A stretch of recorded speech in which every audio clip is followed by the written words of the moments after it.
সম্পদ আছে, তার যে হক আছে ভাইয়ের প্রতি, আজ হাজারো পরিবারে আমি সহ অনেকেই মানতে পারছি না। এর পেছনে সেই কয়জন দায়ী আছে, তার অন্যতম দায়ী আপনার বউ। এমন একটা বউ আমি পেয়েছি, আমার নিজের আপন বোন, আমার নিজের আপন ভাই, আমার আপন ফুফু, আপন চাচা, এদের যে হক গুলো আদায় করতে গেলে পেছন দিক থেকে টেনে ধরে।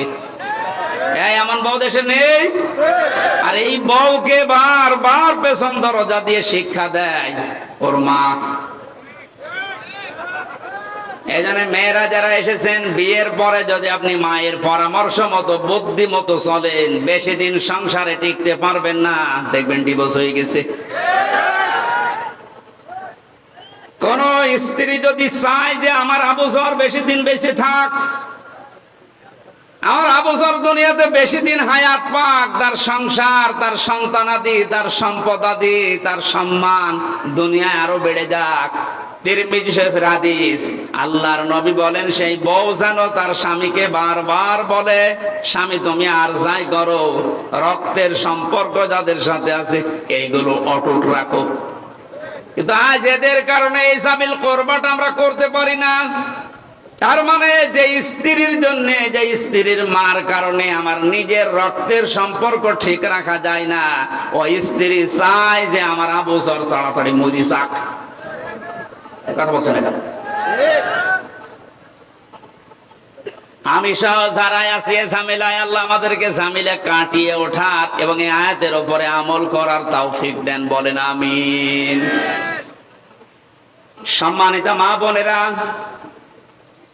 কথাটা শুনতে যদিও আপনার কাছে খারাপ লাগছে, এইটাই বাস্তব। আমি নিজে একজনের জামাই, আমি নিজে আমার ইমান থেকে বলছি, আমি আমার শ্বশুর শাশুড়িকে, এখানে যত জামাই আছে প্রত্যেকটা জামাই আমরা যেভাবে শ্বশুর শাশুড়িকে মা বাবা মনে করে দেখি, আমাদের বউগুলো যদি তারা নিজেদের শ্বশুর আর শাশুড়িকে নিজের মা বাবার মতো মনে করে দেখতো, কোন সংসার আলাদা হতো না।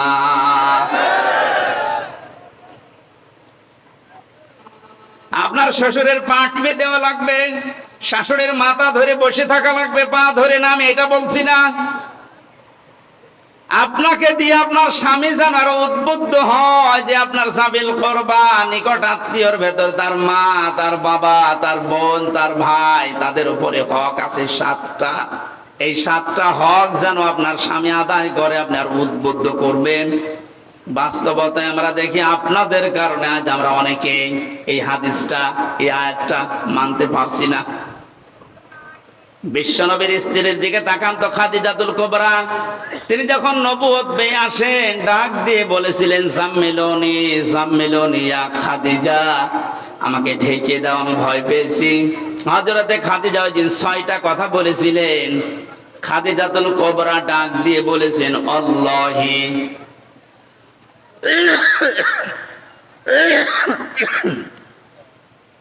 কাল্লা লা ইউখজিকাল্লাহু আবাদান। এই শব্দের ভেতরে খাদিজাতুল কুবরা আল্লাহর নামই উচ্চারণ করেছেন 2 বার, অথচ তিনি অতক্ষণ পর্যন্ত ঈমান আনেননি। তিনি বলছেন, আল্লাহর কসম কখনোই না, আল্লাহ আপনাকে অপমান করতে পারেন না, করবেনও না, কারণ আপনি 6টা কাজ দুনিয়ায় করেন। 1 নম্বরে এই দুনিয়াতে রক্তের সম্পর্ক যাদের সাথে আছে এগুলো আপনি ঠিক রাখেন। খাদিজাতুল কুবরা যদি সাহায্য না করতেন, বিশ্ব নবীর নিকট আত্মীয় রক্তের সম্পর্কগুলো ঠিক রাখতে পারতেন না। নবীজি করেছিলেন, খাদিজাতুল কুবরা সার্টিফিকেট দিয়েছেন। এখান থেকে মাসলা বের হয়, পৃথিবীর ময়দানে যারা রক্তের সম্পর্কগুলো ঠিক রাখবে, এই মানুষগুলোকে জিন ভূত এগুলোতে ভয় দেখাবে না। আমি আবার বলছি, দুনিয়াতে যারা রক্তের সম্পর্কগুলো অটুট রাখবে, ঠিক রাখবে, জিন ভূত পরী এগুলোর ভয় আল্লাহ তাদের থেকে দূরে সরিয়ে রাখবে। খাদিজাতুল কুবরা নবীকে বলেছিলেন, আপনি ভয় পাবেন না, কোন দুষ্ট জিন পরী ভূত যাই বলেন এগুলো আপনাকে ভয় দেখাতে পারে না, কারণ আপনি রক্তের সম্পর্কগুলো ঠিক রাখেন। আজ আমাদের দুনিয়াতে এগুলো সব আস্তে আস্তে উঠে যাচ্ছে, আর এইগুলোর ভয় আমাদের ভেতরে এগুলো বদ্ধমূল হচ্ছে। অনেক বড় বড় অফিসার পর্যন্ত তাল গাছের ভেতরে কি যেন নড়ে উঠেছে, ভয়তে এসে বলছে হুজুর ফু দিয়ে দেন। কেন? তাল গাছের ভেতরে কি যেন নড়ে উঠলো। তাল গাছের ভেতরে কি নড়ে ওইটা দেখে তোমার ভয় লেগেছে। লাগবেই তো, কারণ তোমার তো রক্তের সম্পর্ক ঠিক নেই, ভাইয়ের সাথে ভাইয়ের সম্পর্ক আজ ঠিক নেই। শুধুমাত্র 1 বিঘত জমি ভাগ করা নিয়ে ভাইকে হত্যা পর্যন্ত করছে এমন মানুষও দেশে আছে। এখনই চোখ বন্ধ হয়ে গেলে 1 বিঘা না, 1 বিঘত না, 1 হাত না, 1 বিঘা না, 10 বিঘা জমি আপনার সাথে যাবে। এজন্য খেয়াল করে রক্তের সম্পর্ক হলো একটু ছাড় দিয়ে হলো আমাদের ঠিক রাখা দরকার। আমি সহ যারা এসেছি, আল্লাহ তুমি আমাদেরকে রক্তের সম্পর্ক অটুট করার তৌফিক দাও। আর এগুলোর যারা বাধা, এই বাধাগুলোকে তুমি দূর করে দাও, বলেন আমিন। ওয়াতাল মালা আলা হুব্বিহি যাবিল কুরবা ওয়াল ইয়াতামা ওয়াল মাসাকিন ওয়া ইবনাস সাবিল ওয়াস-সাইলিনা ফির রিকাব ওয়া আকামাস সালাতা ওয়া আতাজ যাকাত। দুনিয়াতে যারা নামাজ কায়েম করে, নামাজ কায়েমের আন্দোলন করে, সম্পদ থাকলে যারা যাকাত দিয়ে দেয়, والموفون بعهدهم إذا عاهدوا والصابرين في البأساء والضراء وحين البأس। আল্লাহ পাক বলেন যারা ওয়াদা করলে ঠিক রাখে, আর যারা বিপদে আপদে মুসিবতে দুঃখ কষ্টে যারা ধৈর্য ধারণ করে।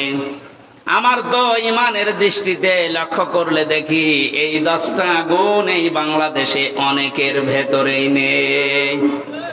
আমি একটা জরিপ পেয়েছিলাম, এই 10টা গুণ এই দেশের 100 জনের মাত্র 15 জনের ভেতরে পাওয়া যায়। যতদিন পর্যন্ত 10টা গুণ 100 জনের 50 জনের ভেতরে তৈরি না হবে, ততদিন দেশে ইসলাম কায়েম করে টিকিয়ে রাখা সম্ভব না। আল্লাহ আমাদেরকে 15 জন থেকে 50 জন পর্যন্ত উত্তীর্ণ হওয়ার তৌফিক দিন। সত্যবাদী যারা আল্লাহর ভাষায় এই 10টা গুণ যারা অর্জন করছে, তাদের সাথে থাকার তৌফিক দেন, আমিন।